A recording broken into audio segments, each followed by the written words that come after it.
Good morning बच्चों। और आप लोग पढ़ाई कर रहे होंगे। मैं आपको जो प्रीपोजिशन पढ़ा रही हूँ वो आप लिख रहे होंगे और मेरे साथ साथ समझ भी रहे होंगे, है ना। तो अब हमारा जो प्रीपोजिशन का टॉपिक चल रहा था, मैंने आपको करा दिए बच्चों इन, इनटू कि इनका प्रयोग कहाँ होता है, इनटू का प्रयोग कहाँ होता है, और ऑन, अपॉन। ठीक है, ऑन मीन्स पर, यानी ऊपर के ऊपर, तो ऑन, अपॉन, और बिहाइंड, आफ्टर, ये सब मैंने कराई दी है। ये आपके समझ में आया होगा। अब मैं आज आपको, ये हमारे भी प्रीपोजिशन चल रहे हैं, प्रीपोजिशन का टॉपिक लंबा है, इसके कई प्रीपोजिशंस हैं, कई प्रीपोजिशन होते हैं, तो इसको मैं आपको डिटेल में जो समझा रही हूँ आप लोग ध्यान से सुनते जाइएगा। तो 3 मैंने आपको करा दिए, इन, इनटू, ऑन, अपॉन और बिहाइंड, आफ्टर। ठीक है, अब हमारा आज होगा नंबर 4, बिटवीन और एमंग। लिखिए आप, बिटवीन और एमंग। नंबर 4,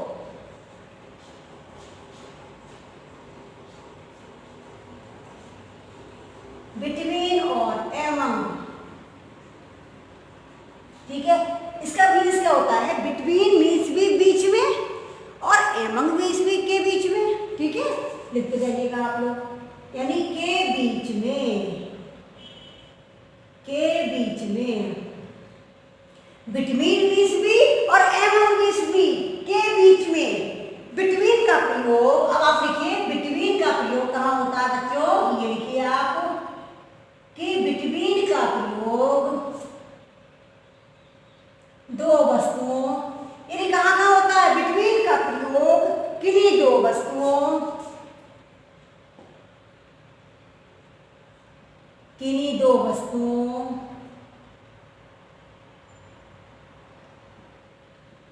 ठीक है, कि दो वस्तुओं, दो व्यक्तियों, स्थानों,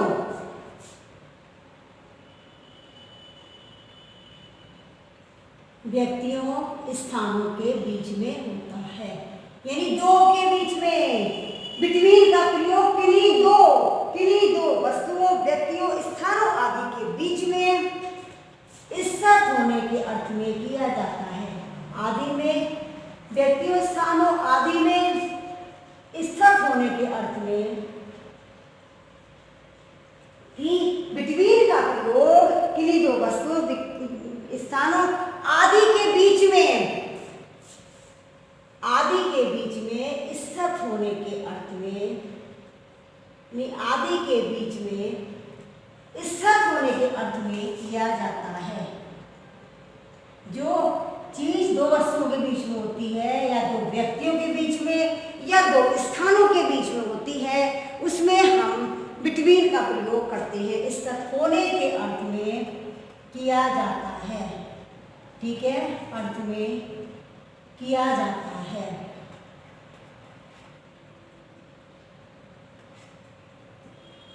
अब आप इसका एग्जाम्पल देखिए बच्चों, क्या है? जैसे दो वस्तुओं, व्यक्तियों, स्थानों आदि के बीच में स्थित होने के अर्थ में किया जाता है। जैसे है आई एम सिटिंग, जैसे हम कहेंगे आई एम सिटिंग, मैं बैठी हुई हूं। बिटवीन आई एम सिटिंग, मैं बैठी हुई हूं, between Ravi and Ram.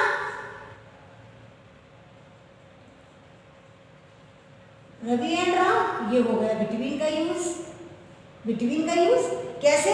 I am sitting, मैं बैठा हुआ हूं बिटवीन राम, रवि एंड राम, यानी मैं रवि और राम के बीच में बैठा हुआ हूं। तो बच्चों ये क्या हो गए?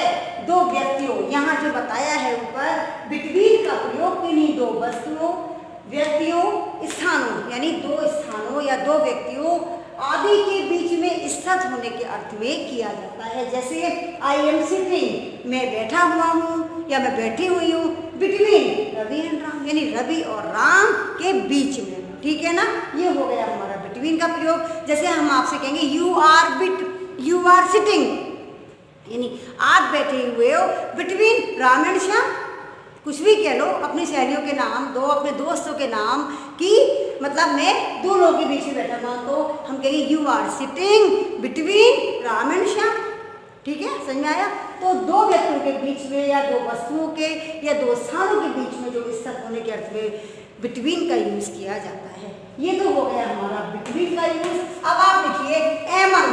एमंग का प्रयोग, ये लिखिए बच्चों, एमंग का प्रयोग दो से अधिक, एमंग का प्रयोग दो से अधिक यानी दो से अधिक वस्तुओं, व्यक्तियों, दो से अधिक वस्तुओं, व्यक्तियों, स्थानों आदि के बीच में, आदि के बीच में इज्जत होने के अर्थ में किया जाता है। आदि के बीच में इज्जत होने के अर्थ में किया जाता है।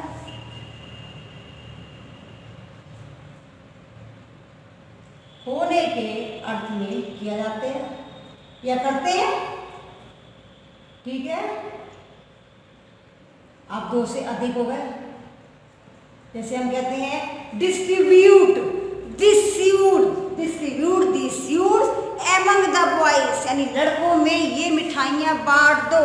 यानी बहुत सारे लड़के हो गए, स्टूडेंट बहुत सारे हो गए ना, तो हम क्या करेंगे एमंग में। इसके एग्जाम्पल में देखिए आप, जैसे या डिस्ट्रीब्यूट दीज स्यूट, लिखिए इसका example, distribute these suites, suites बांट दो ये मिठाइयाँ, suites among, among the boys, ये एमंग हो गया ना, एमंग द बॉयज यानी लड़कों में बहुत सारे लड़के हैं या स्टूडेंट्स हैं बहुत सारे, किसी में भी, यानी distribute these suits among children, children कह लो या एमंग द बॉयज कह लो, यानी लड़कों में ये मिठाइयाँ बांट दो। तो बहुत सारे लड़के हो गए यानी बहुवचन हो गया। यहाँ बताया गया है एमंग का प्रयोग दो से अधिक, दो से अधिक वस्तुओं, व्यक्तियों और स्थानों आदि के बीच में किया जाता है। स्थानों आदि के बीच में स्थित होने के अर्थ में किया जाता है। Distribute the suits among the boys या एमंग द चिल्ड्रन या एमंग द स्टूडेंट्स, हम कुछ भी कह सकते हैं, यानी जो बहुत सारे होते हैं, जो दो से अधिक होते हैं, उनमें हम कुछ भी कह सकते हैं कि ये मिठाइयाँ उन लड़कों में बांट दो या उन बच्चों में बांट दो, कुछ भी कह सकते हैं हम यहाँ पे। जैसे हम कहेंगे देयर इज ए हट एमंग द ट्रीज, और बता रही है उदाहरण, देयर इज ए हट, देयर इज ए हट एमंग द ट्रीज। अब बच्चों एमंग क्यों आया है, क्योंकि पेड़ बहुत सारे हैं ना, तो यानी एमंग द ट्रीज, यानी देयर इज ए हट, पेड़ों के बीच में, क्या, पेड़ों के बीच में एक झोपड़ी है, यानी बहुत सारे पेड़ हैं, पेड़ों के बीच में सिर्फ एक झोपड़ी है। तो पेड़ों के बीच में यानी यह बहुत सारी चीजों के लिए आता है, एक से अधिक यानी दो से अधिक वस्तुओं, व्यक्तियों, स्थानों आदि के बीच में स्थित होने के लिए बच्चों एमंग तक का प्रयोग होता है। देयर इज ए हट एमंग द ट्रीज, यानी पेड़ों के बीच में एक झोपड़ी है। आपको समझ में आया होगा ये एमंग और बिटवीन, एमंग और बिटवीन का प्रयोग, ये आपको समझ में आया होगा। अब आप आगे देखिए, अब ये आपको समझ आया होगा, ये मैं रख कर रही हूँ बच्चों, ठीक है। अब आप आगे देखो, आगे में क्या क्या यूज कराती हूँ आपको।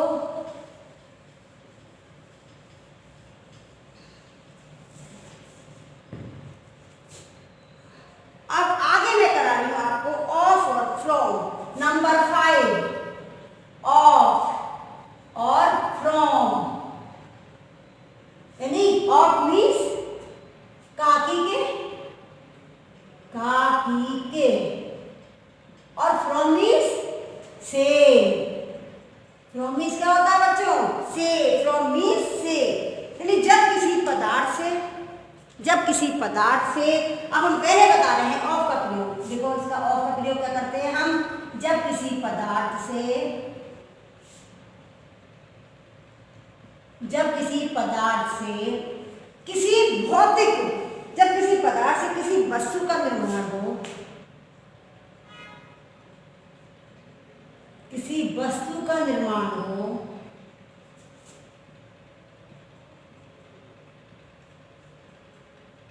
जब किसी पदार्थ से किसी वस्तु का निर्माण हो तथा उसके रासायनिक व भौतिक गुण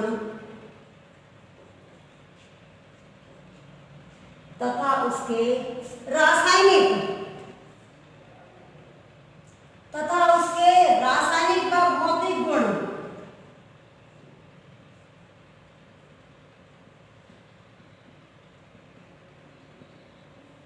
परिवर्तित ना हो तथा उसके भौतिक गुण और रासायनिक गुण परिवर्तित ना हो।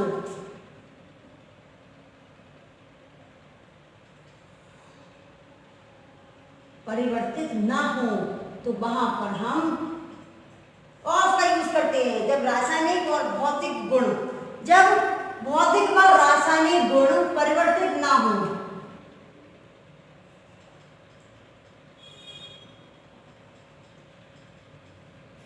परिवर्तित ना हो, वहां पर हम बच्चों यूज करते हैं ऑफ का। तो ऑफ का यूज करते हैं, ना हो तो ऑफ का यूज करते हैं, ऑफ का यूज करते हैं। कैसे? जैसे हम कहेंगे कि क्या कहेंगे हम, जैसे तो ऑफ का यूज करते हैं। जैसे this chair is made of would, this chair is made of would, यानी ये मेज काय की बनी हुई है बच्चों? लकड़ी की। ये सॉरी, मेज नहीं, कुर्सी। This chair is made of would, ठीक है। दिस चेयर यानी ये कुर्सी लकड़ी की बनी हुई है।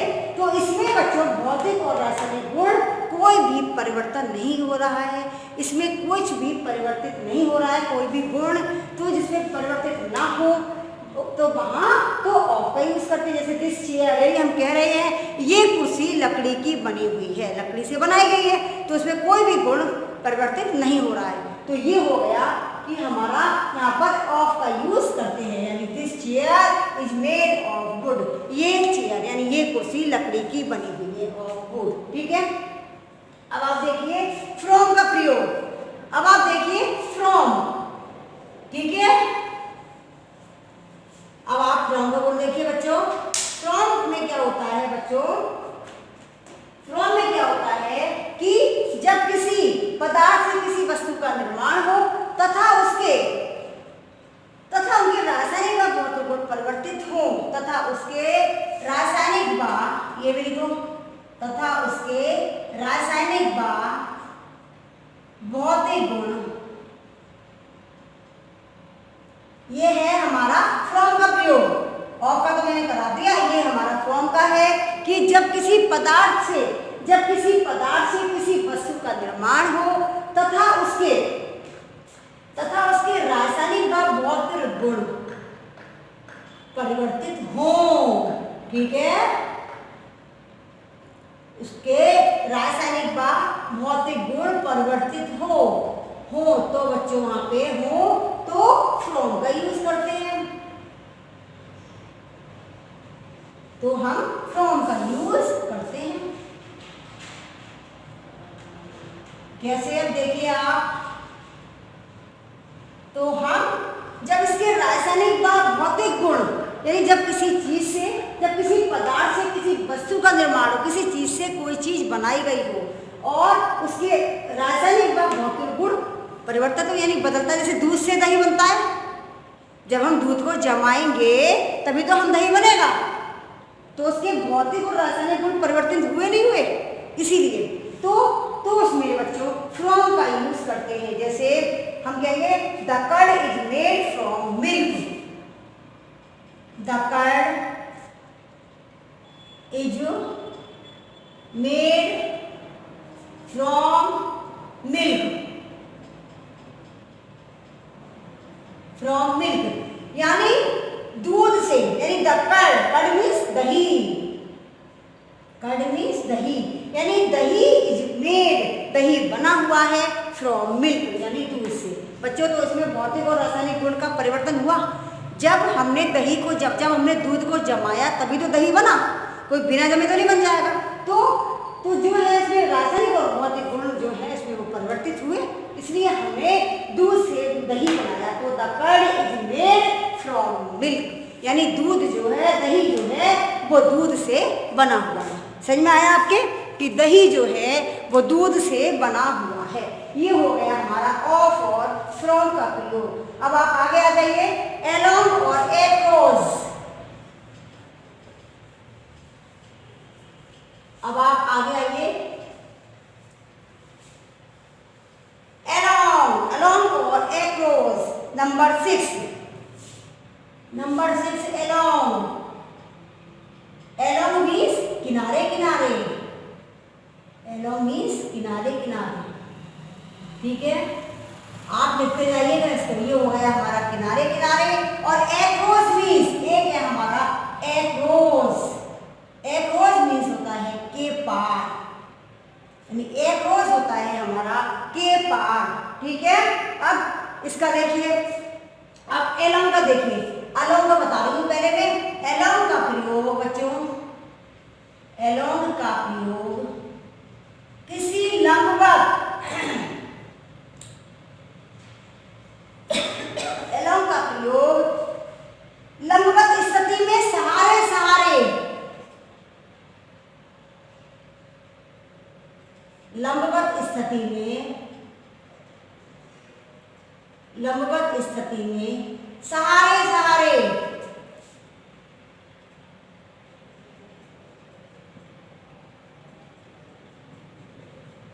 यानी अलोंग, अलोंग का प्रयोग लंबवत स्थिति में सहारे सहारे के अर्थ में किया जाता है।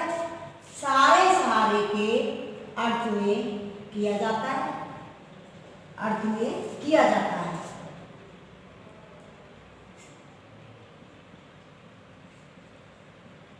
किया जाता है। अब जैसे इसका एग्जांपल देखिए कि सहारे सहारे, क्या सहारे? There is a long queue of trees,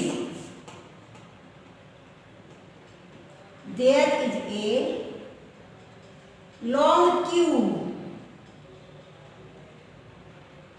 Q of trees, यानी पेड़ों की लंबी कतार है, पेड़ों की लंबी कतार एलोंग द रोड,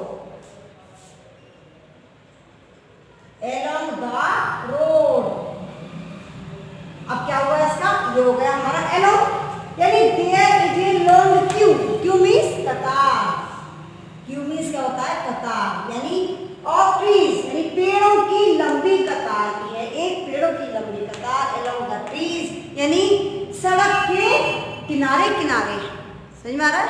सड़क के किनारे किनारे पेड़ों की एक कतार, एक लंबी कतार है, ठीक है। There is a long queue of trees along the road, यानी सड़क के किनारे किनारे पेड़ों की एक लंबी कतार है। ये आपको समझ में आया? अब एक और देखिए, he is walking along the road, he is walking along the road, along the road, यानी वो चल रहा है, वो घूम रहा है। वॉक मीन्स चलना या घूमना। He is walking along the road, यानी वो सड़क के किनारे किनारे चल रहा है। समझ में आ रहा है आपके? यानी he is walking along the road, वो सड़क के किनारे किनारे चल रहा है। समझ में आया आपके? ये हो गया हमारा बच्चों एलोंग का प्रयोग। अब आप देखिए एक्रॉस, अब ये रफ कर रही हूं मैं। अब आप देखिए एक्रॉस, अब आप देखिए एक्रॉस, एक्रॉस मीन्स के पार, एक्रॉस का। अब आप देखिए एक्रॉस, एक्रॉस का प्रयोग, इसका प्रयोग कहां होता है बच्चों? यानी एक्रॉस का प्रयोग उस पार या दूसरे छोर पर, यानी इस पार या दूसरे छोर पर,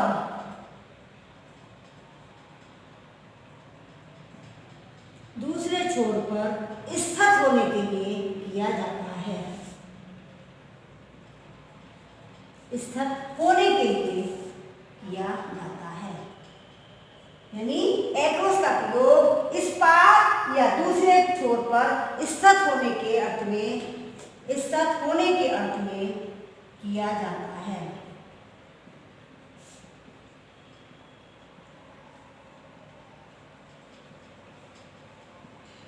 स्थित होने के अर्थ में किया जाता है। जैसे इसका एग्जांपल देखिए बच्चों, इसका एग्जांपल हम कहेंगे जैसे there is a milk booth.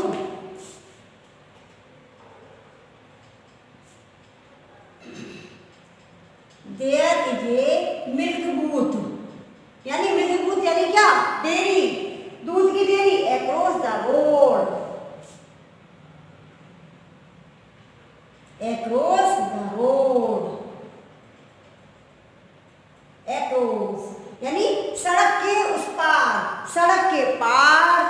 There is a milk booth across the road यानी सड़क के पार एक दूध की डेयरी है। या हम कहेंगे माई हाउस, मेरा घर सड़क के उस पार है। ऐसे भी कह सकते हैं हम, जैसे माई house is across the road यानी मेरा घर सड़क के पार है या नदी के पार है। माई house is across the river. River means नदी यानी मेरा घर नदी के पार है। ठीक है ना। अक्रॉस मीन्स क्या होता है? के पार। एक्रॉस मीन्स होता है के पार यानी मेरा घर नदी के पार है। समझ में आया आपको? ये समझ में आया आपको कि मेरा घर नदी के पार है। ठीक है। अब ये हो गया हमारा एलोंग का प्रयोग, ये हो गया हमारा एक्रॉस का। यानी एक्रॉस का प्रयोग इस पार या दूसरे छोर पर स्थित होने के अर्थ में किया जाता है। जैसे there is a milk booth across the road, my house is across the river यानी मेरा घर नदी के पार है। तो ये हो गया एलोंग मीन्स किनारे किनारे, अक्रॉस मीन्स के पार। ठीक है बच्चों, आज का टॉपिक यहीं खत्म करते हैं। ठीक है, कल पढ़ा